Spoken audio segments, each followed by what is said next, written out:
Sa mga nagtatanong kung anong trabaho ni Ate Christine sa bahay namin, masarap pa yung tulog nung magtatay, pero kailangan na natin umalis. Hi mga Marikoy, antok pa tayo pero kailangan natin maghanap buhay. So maaga akong aalis ngayon at isi-share ko lang sa inyo na every morning ginagamit ko ito.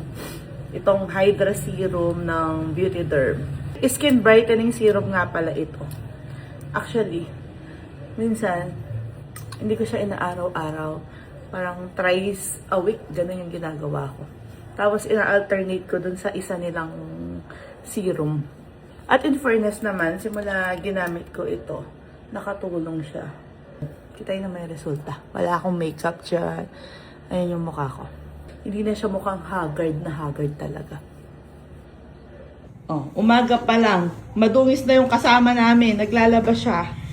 Ang babaeng alipin ng pera ay aalis na. Sa mga nagtatanong kung anong trabaho ni Ate Christine sa bahay namin, naglalaba, naglilinis, yun lang talaga yung trabaho niya. Pero dahil December at busy ako, nakiusap ako sa kanya na kung pwede kahit ngayon lang, bantay-bantayan niya si Jace kapag kailangan naming umalis. Pero ngayon tulad na nandiyan si Daddy Tano yung bahala kasi nag-out siya ng 5 PM, di ba? Lumalayas ka ng 5 PM. Yes. Pero lately, overtime.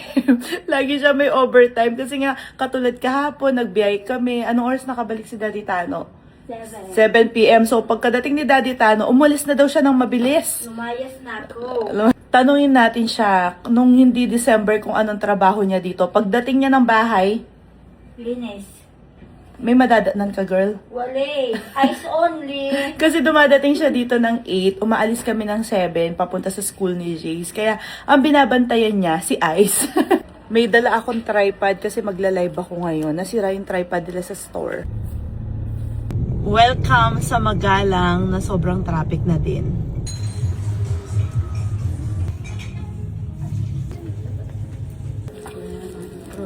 Walang damit.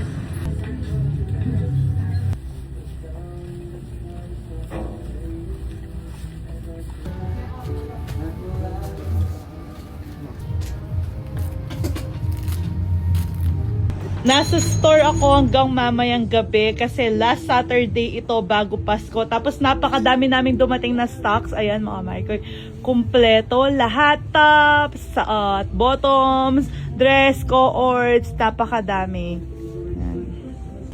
May mga skirts din tayo, may mga pants. Ayan, anong kaguluhan dyan?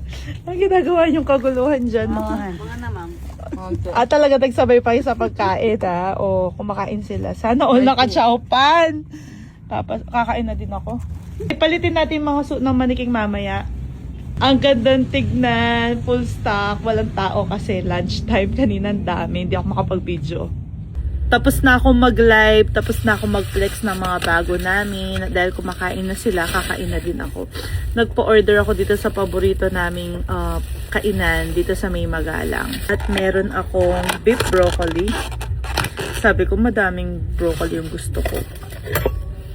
So, amoy. Ang pinaka-favorite ko na gising-gising. Hindi ako nag-rice. Ganyan ang mga kinakain ko. Pero hindi ko naman mauubos to. Ang sarap. Gising-gising.